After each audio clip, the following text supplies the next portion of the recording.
Setting the pace 2024. We don't use on top. Setting the pace 2024. Setting the pace 2024. Right, doing the impossible. All right, so quickly we welcome our next speaker. I've done a bit of little introduction earlier when I introduced her, but I'm going to be reading her profile right now, and we can get to business. You know, I mentioned earlier that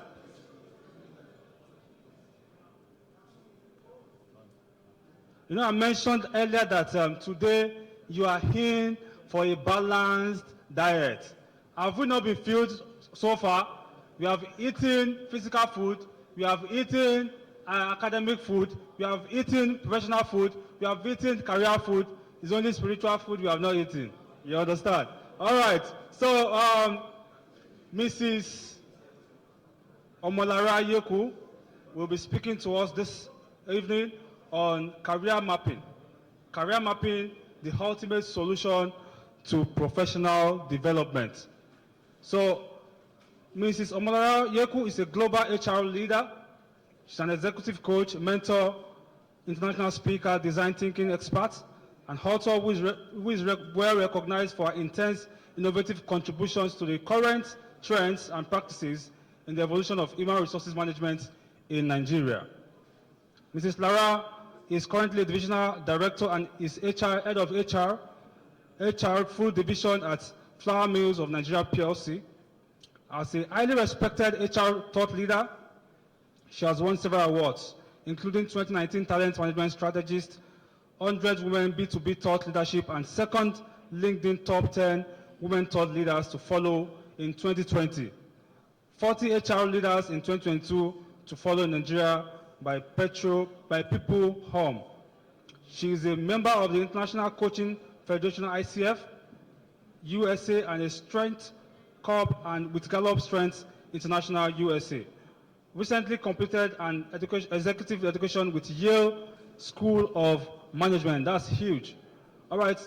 She's the founder of HR Gems Network, a community professional with a common goal to positive change agents, and the author of the innovative storytelling and mentoring book, My HR Storybook. Mrs. Omolara Yeku is happily married and blessed with 3 children. She loves to dance and finds fulfillment in impacting lives positively. Maybe at the end of our lecture today, she might give us some dance step, to launch in. So please join me as we welcome Mrs. Lara Omolara Yeku. Thank you very much. Thank you very much. Standing on all existing protocol, good afternoon. Thank you so much. It's humbling for me to be here. When Engineer Jamiu called DJ Lara, even in my place of work, they call me DJ Lara. Because as HR, a lot of times after our town hall meeting, and because I understand the place of mental wellness, so we oftentimes introduce music, because music can actually be very calming. And after our meetings, we introduce music, and then people used to call me DJ Lara. So you made me remember my work version. Okay, I'm really excited to be here today because health and safety is something I'm very passionate about. I'll tell my story very briefly. For those of you that know me, I love to tell stories because from stories we learn about life. Several years ago, I remember when I was working with DHL several years ago, there was a time that during our health and safety talk, our safety officer then came and mentioned, shared his experience on how an apartment in his neighborhood got burnt, and as a safety officer, he couldn't launch the fire extinguisher. So what he did was to throw the entire fire extinguisher in the fire, thinking that it will explode and then quench the fire, and nothing happened. So he came to work that day feeling very, very down. And I learned one lesson from that day, that when it comes to safety, we have to prioritize safety. About 6 years ago, my nanny was home alone with my children. I was at work. Then she was cooking in the kitchen, went to the room to take a quick nap, and before you know it, fire started gushing out from the kitchen. But before that day, let me share something with you. So I have a friend who stays in America. About 8 years ago, 2 years before that fire incident, no, sorry, about a year before that fire incident, he called me that he was sending me a gift from America. So I was very excited, looking forward to getting the gift. And then the gift came, I opened the box, and lo and behold, I saw smoke detectors. I was very upset. How can you send me smoke detectors all the way from US? I was looking forward to perfume or bag or clothing. I wasn't quite excited about it, but I called him and I kept it in my store for about 6 months. Then one day, the spirit just said, why don't you just fix these fire detectors in your house? Reluctantly, I fixed it. 3 months after was when I had that fire incident in my kitchen. And it was the alarm from the smoke that woke my nanny from sleep. With my kids in the house, who knows what would have happened? Since that day, anything health and safety, I don't joke with it. If I give, it's testimony, I'm sharing my testimony, it's testimony time. You caught the vibe. God bless you. You know, so anytime I have a new nanny work with me, I take them through how to use a fire extinguisher because it is important. Yes, safety induction, yes, we call it safety induction. So safety is something that we all need to prioritize, and I'm happy about such programs like this because we're helping to propagate the agenda of health and safety wellness. I work in an organization, Flamis of Nigeria, where our management plays a lot of priority on health and safety. So it's really such an honor to be here. Unfortunately, I'm not talking about health and safety here. I'm just going to talk about career as it relates to our profession. However, haven't talked about that. I'm going to be talking about career mapping, the ultimate solution to professional development. A lot of us find ourselves in careers, some of them planned for, some not planned for. I mean, my career initially wasn't typically planned for. My mom wanted to become a doctor. Unfortunately, she couldn't. She ended up a pharmacist. So I was being the only girl and the first girl. Oh, she wanted me to be a doctor. So I wanted to live my mother's dreams.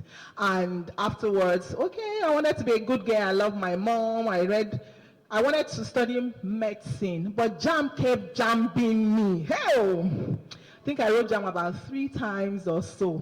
Finally, they gave me biochemistry at Lagos State University.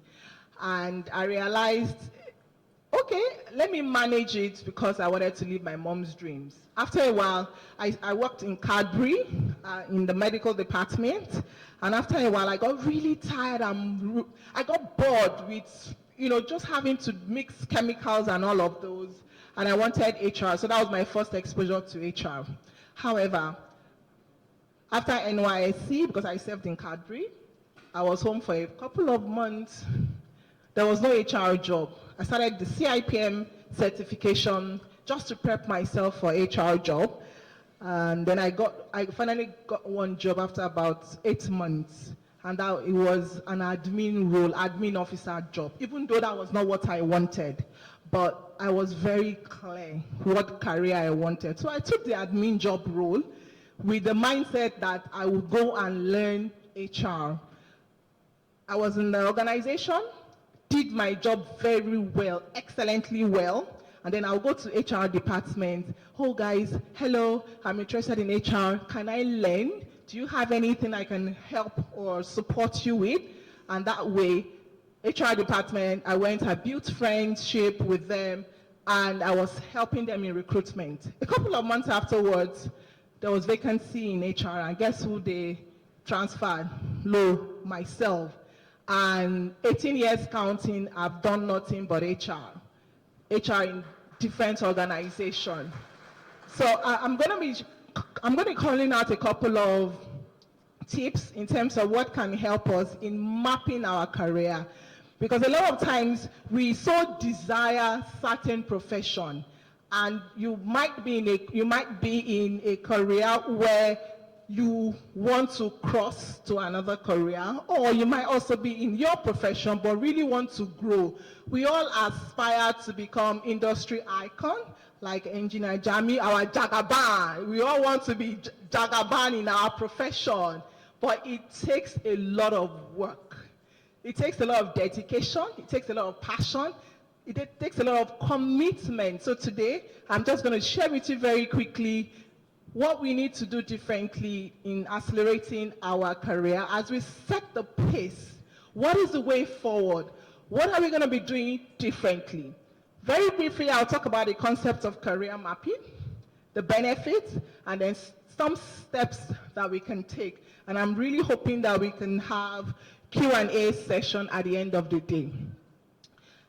On my way here, I had a couple of meetings, and I had to use Google. Even though sometimes Google has showed me, oh, hey, there was a time I went to Yaba, I didn't quite know where I was going. Google took me to one way. And then police caught me. And I was looking at Google like that. Google's what you have done. You have taken me to one way. But my point is, a lot of times we use Google Maps. We use maps to help set direction to where we are going. Coming here today, the usual route here for me seemed short, but Google asked me to go and take Kudirat Abiola coming from Allen, and I was very reluctant, even though I realized there was traffic, but I followed Google, and lo and behold, I got here saving 7 minutes or 10 minutes thereabout. When it comes to using our maps, it's something we use almost every day, right, to help find direction. But when it comes to our career, do we even have clear career maps? Do we have strategic approach? Do we have plans in terms of how we want to grow our career? I remember part of my story, even when I started my HR profession, I found out that I love numbers. When it comes to data, I love numbers. I was staying with my uncle then. He was an accountant, so anytime he came home, I would go to his folder. He had this Excel training manual. I would open his manual. I would learn Excel. So I was teaching myself Excel because I realized I loved numbers. Guess what? In 2008, I'd wanted to work at Accenture. I had sent my CV through people, they never called me. Then I built one relationship with a guy who was working at Accenture. One day he sent me a chat via Yahoo Messenger. If you remember Yahoo Messenger in those days. And he asked Lara, do you have Excel skills? Biko, before uncle, yes. Yes now, even though I'm still teaching myself, yes. So he said, okay, come, Accenture would do an assessment for you. That night, I did not sleep. I was reading the Excel textbook. I was cramming. I was doing everything. This Excel, and it was entering my head because I really loved it. Then I went to Accenture, did the test, and lo and behold, I got the Accenture job. I ended up doing 11 years in Accenture. I joined as the HR officer, and I left in 2019 as the country HR lead. My career evolved over the years. But guess what? I was intentional with building skills, right? Even though I was in HR, I had to identify which area of HR do I want to build my capability. I had to ensure that I aligned it with my strengths, with my passion, with the area that I'm most comfortable with. So when you are in your career, you can't be jack of all trades. Find an area of expertise and become the Jagaban in that area. Find an area of expertise and become the Jagaban in that area. So that when people know you, they know this is who you are and you are very good in this area, but it takes a lot of dedication. So career mapping is really important because it helps us to have clear roadmap for achieving our career objectives. In addition to that, it's also about setting career goals, knowing the skills that you have. A lot of young people come to me and say, oh, Coach Lara, I'm looking for a job. And I ask them, what do you have? The first thing they say is, I have 2-2. That's what we hear. I have 2-1. I have HND. I have third class. The first thing we identify with is our degrees. Hello? You are more than your degree. And that's the honest truth.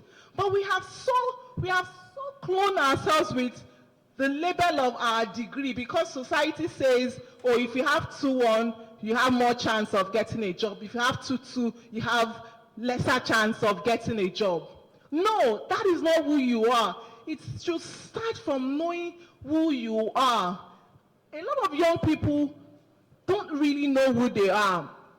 And honestly speaking, still talking on this issue of career mapping. So sometimes there was a day I sat and I was reflecting and I was asking myself, why is it like this? And I realized that honestly speaking, it is not their fault, it's not our fault. Do you know why? We've all grown up being told, we were given a framework for education. What is that framework?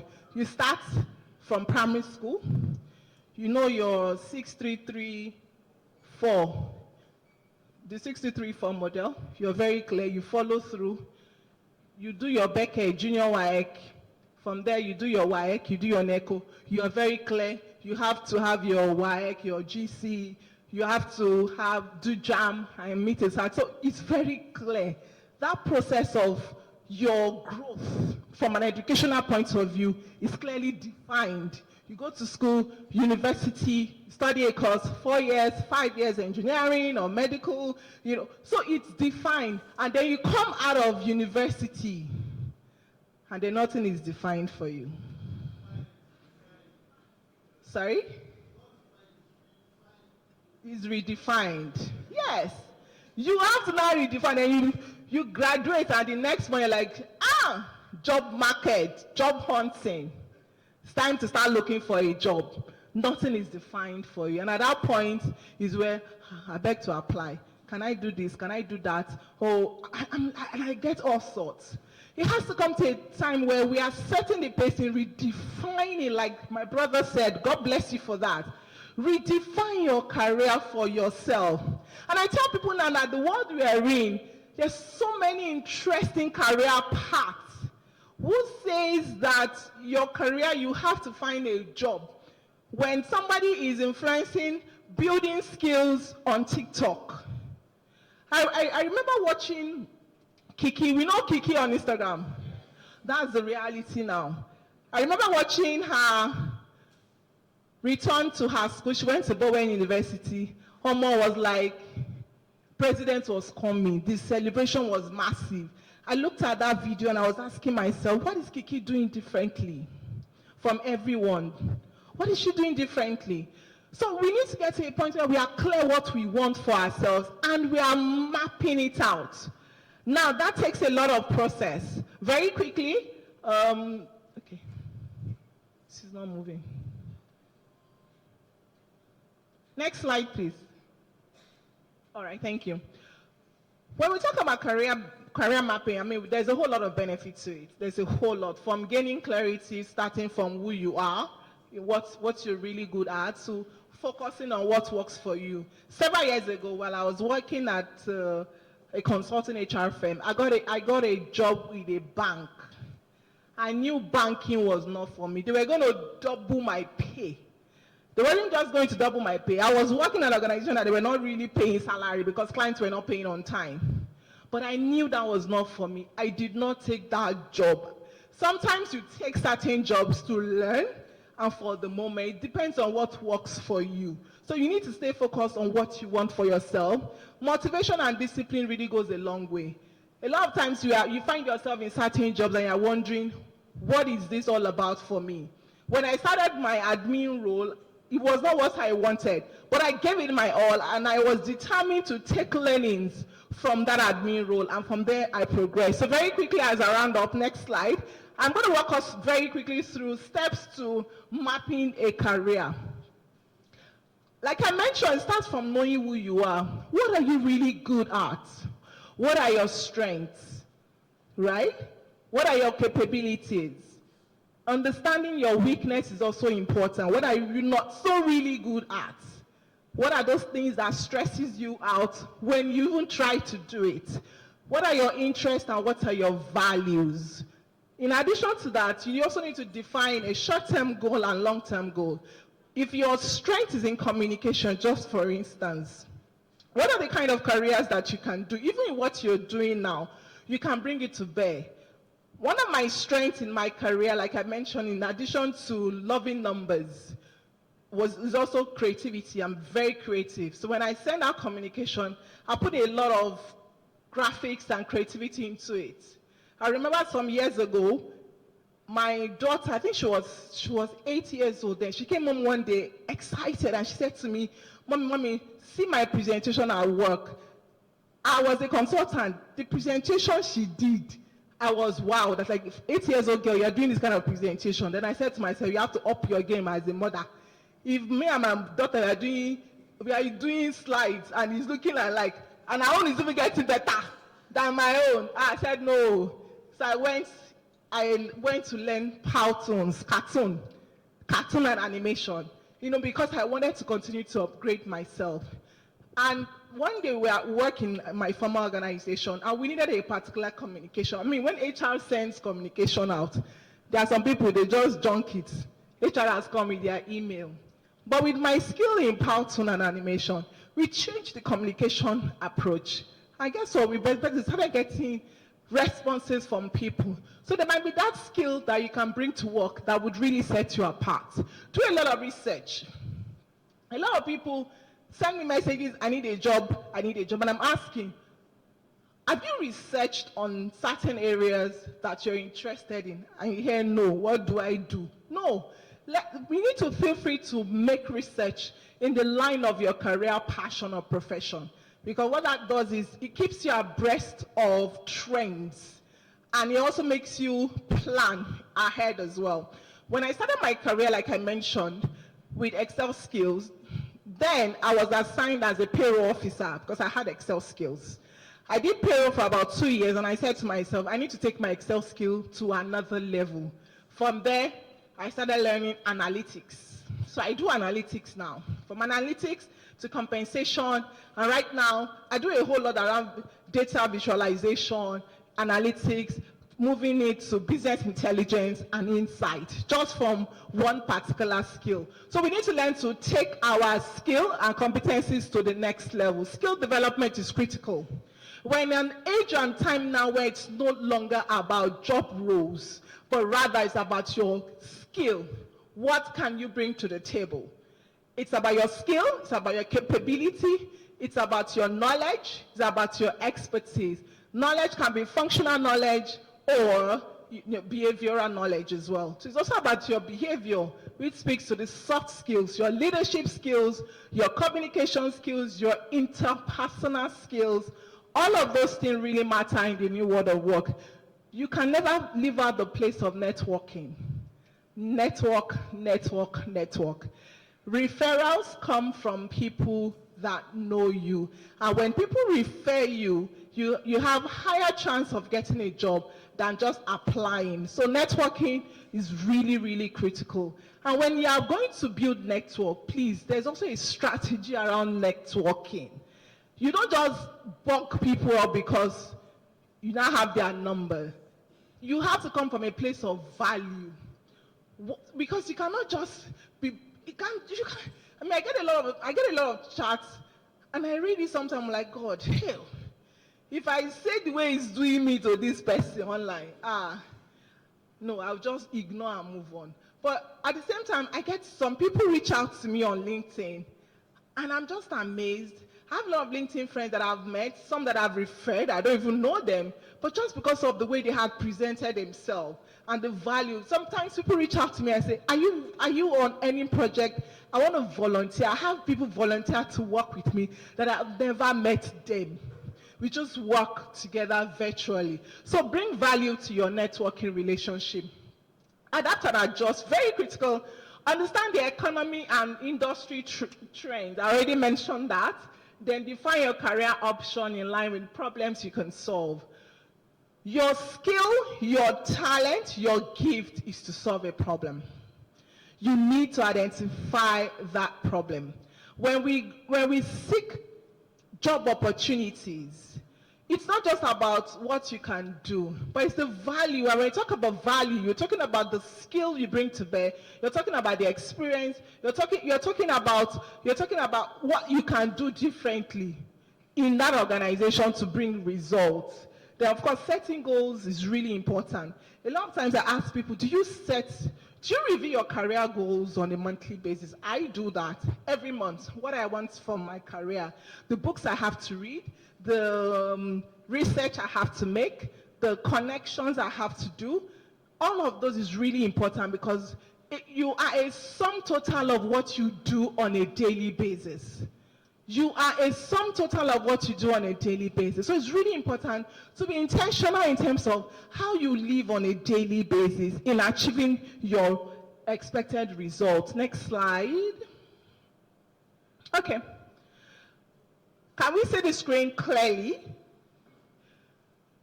What can you see? What can you see? Sorry? Mental. That's fantastic. So a lot of times, the obstacle we see is in our head. There are no jobs. Oh, I don't have this right degree for this job. I don't have this right Recording in certification. progress. We undersell ourselves. I just want to tell someone here today that get out of your head and start doing. Get out of your head and start doing. Take that one step. You want to make a connection and you're feeling, that person is too far from me, or that person is up there. Get out of your head and start doing. It's really important because most times when it comes to the place of career, we limit ourselves by what we think of. Next slide, very quickly, rounding off. Okay, what do you see here? Somebody said what? Head of a cow. Anyone else? Black and white. I like that person, Gary. Black and white. I like that. What else? Sorry? Snow. Hey, somebody saw snow. Hey, that's nice. What else? A tree and a bird. Somebody see. It looks like you. What do you see? Thank you so much. Next slide. The essence of this is actually the head of a cow. We see things differently. We see things differently. Sometimes some people see obstacle, some people don't see obstacle, they see opportunity. Can you read the phrase beneath? Opportunity is nowhere. Some people are saying opportunity is now here. It's all our perspective. It's your perspective. It is what you see, you get. Your career is what you give to it, is what you get. If your perspective is, oh, I am not qualified, you get that. But if your perspective is, I might not be qualified now, but I'm on a journey and I'm clear what I need to do to get there. So it's all in our perspective. And I'm believing, I think that should be my last slide, right? Okay, well, just tips for effective career mapping very quickly. You need to regularly have meeting with yourself. Sit down and then ask yourself questions. In the world of work in the world of social media rather that we are in now, we get really so distracted. Sometimes I will pick my phone with the mindset to just do 30 minutes before I know it, 2 hours. Hey! Kilo day! And I'm scrolling. 2 hours! Yeah, I've not done that report. Yeah, that meeting. So it happens.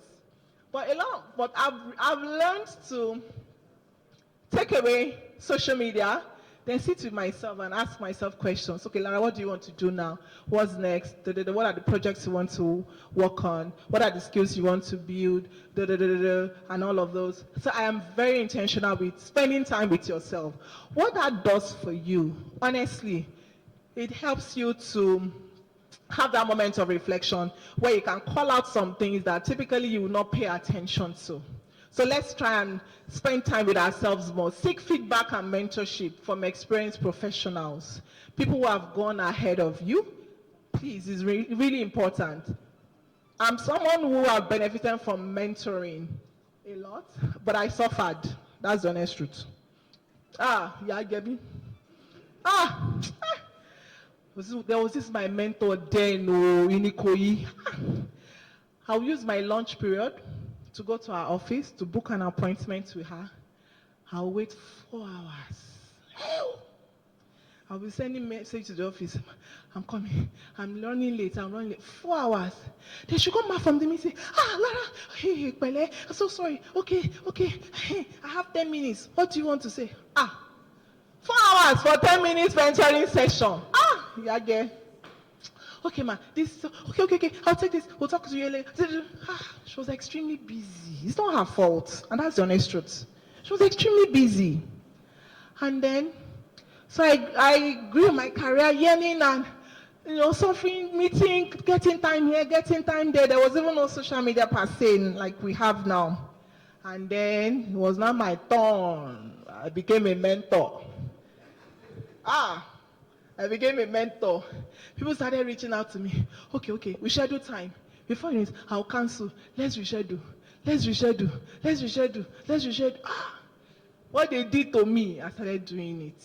I said, gosh. And it got to a point where I was not happy because I didn't have the time. I wanted to give the time. I didn't have the time. So I lost my job 2019. You know when you're HR and you're typing redundancy letter, and you type your own letter. Yes. That's the truth. I mean, my story is on LinkedIn. You guys know me. I put up stories on LinkedIn. I typed my redundancy letter. Why? Because the company I was working for were shutting down their Nigeria operations. So everybody had to leave Accenture. Then, when you feel, you are good, you get a job. Yeah? Month 1, jobless. Month 2, jobless. Month 3. And I said to myself, no, I'm going to redefine what joblessness means. I am not jobless. Then I took on other projects. I set up a company, right? And that was when I had more time for mentoring. There was a particular day, there was a lady, we had a session. She just wanted to hear my career story. So I shared my career story with her. And after she said, wow, man, I've gotten all the answers I wanted. I said, hey, I didn't give you 10 tips, 3 tips. She said, no, listen to your story. I've gotten all the answers. I said, okay. Then I said, okay, if my story can impact one and she got all her answers, what about other senior HR people? So I reached out to them. I said, guys, I want to put together stories of HR people, even people who are out of a job. I reached out and a couple of people responded. And guess what? That 2019, I wrote my book, my HR storybook. It was a book. It's a book with, it's a compendium of people's story. Because a lot of times when you think you are going through certain situation and you hear the story of someone else, you will respect. Okay? I only too late. You will respect, And it was my moment of downturn that I launched my book, my HR storybook. So what am I saying? You can redefine your career at every moment, at every season. It's up to you not giving up. So be flexible and be adaptable in your career. Even while I was out of a job, I got a job in a particular company. They were going to pay me very well in that company, even though I was out of a job. So I went to the MD of the company and I spoke to him. I said, I have a company I'd set up. I have a career path.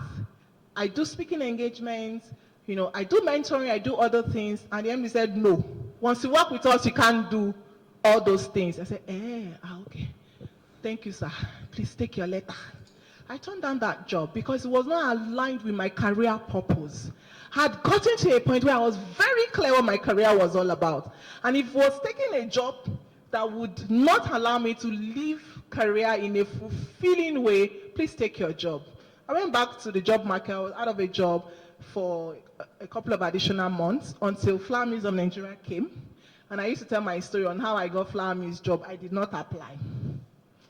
I was in a WhatsApp group, just doing myself. So those of you that you sit in WhatsApp groups and you are ghosting, you don't make comments, you don't contribute, you are missing out on visibility opportunity. Yes, all those silent members, this year, no grief for silent membership. This year, no grief for silent membership. Oh, okay, I'll talk to my own. So I was in this WhatsApp group, just giving, thoughts, any HR issues, I will respond. And then one day, the then group HR director is retired and invited me for lunch because he became the CIPM president then. So my thinking was, let me go and help support president. She better not get a job now. Then we had the lunch, and then he said, we'd like to have you in Flower Mills. I said, huh? I did not apply. He said, yes, we'd like to have you. So that's how the interview process started. And the other part of the gist was, when I went for my interview, sorry, this is my last story. I like to tell stories now, please. I should go on, thank you. So the last part of my story is, so when I went for the interview, when you get to the reception, you have to put in your details. So I got there and I saw names of other HR people, senior leaders, directors who also came for interview. When I saw the names on the list, imposter syndrome came upon me. Because one, there were people who had manufacturing experience. I didn't have manufacturing experience. The closest I had was DHL.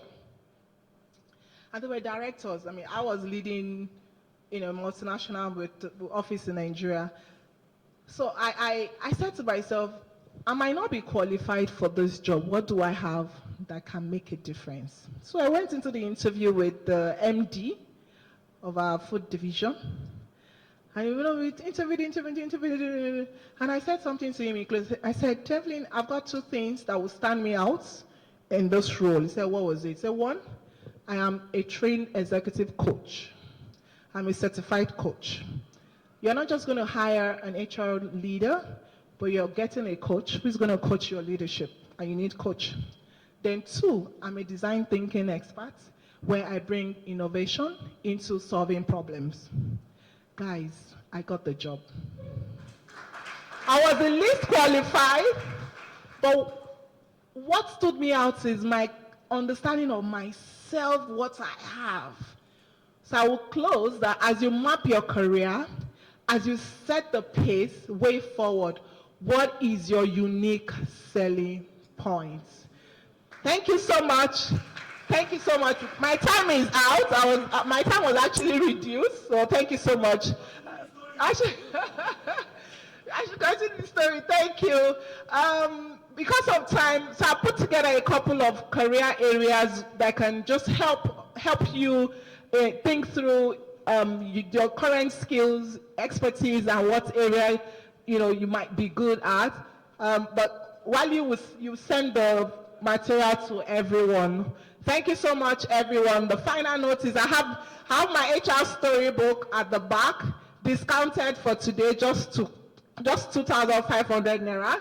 And I'm looking forward to coming out with volume 2 of that story. So stay tuned. Thank you so much, everyone. Thank you so much, ma'am. And I must say, I thoroughly enjoyed this session. If you did enjoy this very beautiful presentation by Madam Lara Yeku, please, a resounding round of applause. Do we have young professionals in the house who had goosebumps like I did when listening to her? Let's please give her a round of applause. We had lots of aha moments there. I could not just count it. I liked the fact that she said we should bring value to our networking relationships. And you can see that Madam Lara Yeku is one who has added value to her network. Have you checked her up on LinkedIn? Please do. 339,704 followers is no small deal. They found value in her enough to follow her. So if you're not building your visibility on social media and you are here today, you are wrong. Have you put out a picture here today already? It was here that Madam Monica was and she already did her own post. So why haven't you? No grief for anybody, please. Build your visibility and add value to your career.